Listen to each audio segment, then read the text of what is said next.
Pesulap ini membangun sebuah dinding kokoh di tengah panggung dan ia berkata bisa berjalan menembus dinding dengan pikirannya.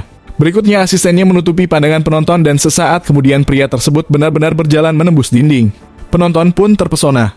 Mereka semua menginginkan ia melakukannya lagi sehingga ia harus memaksa dirinya untuk tampil.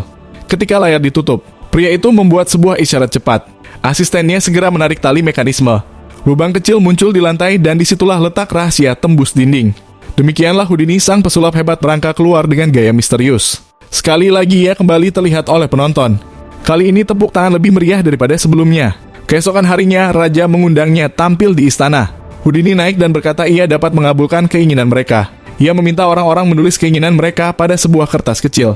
Lalu ia mengumpulkan kertas-kertas itu untuk membuatnya terasa nyata. Ia meminta sang putri mengambil salah satunya secara acak. Pada akhirnya apapun sebuah keinginan, ia bisa mengabulkannya. Namun saat Houdini membukanya, ia sadar tidak mengetahui bahasa Rusia. Saat itu semua orang pun tertawa. Houdini mendekati Ratu dan memohon bantuan untuk menerjemahkan. Namun Ratu hanya melirik dan berkata mustahil memenuhi keinginan itu. Sebab isinya adalah agar lonceng istana berdentang kembali. Tetapi lonceng itu tidak berdentang selama berabad-abad. Talinya telah lapuk dan tangganya sudah hilang. Namun Houdini tidak menanggapi dengan serius. Ia mengeluarkan sapu tangannya dan memasukkan sehelai syal sutra putih ke dalamnya. Sesaat kemudian keluar sebuah tali. Melihat pemandangan ajaib itu, semua orang bertepuk tangan. Namun jelas ia tidak akan menampilkan sulap kecil ini.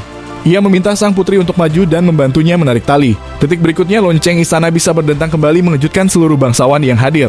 Seolah mereka mendengar panggilan sang leluhur, mereka semua berlutut secara serentak. Namun kita semua tahu sulap hanyalah palsu. Alasan lonceng bisa berdentang adalah karena kertas keinginan telah ditukar saat ia pertama kali menerima kertas itu. Maka pada akhirnya tidak peduli keinginan apa yang diambil. Yang pasti terwujud adalah membunyikan lonceng. Alasan lonceng dapat berdentang adalah karena asistennya. Sebuah senapan ruduk telah dipasang sebelumnya di gedung seberang dengan peredam di moncongnya. Saat putri menarik tali, ia menekan pelatuk pada waktu yang sama bel istana pun langsung berdentang seketika.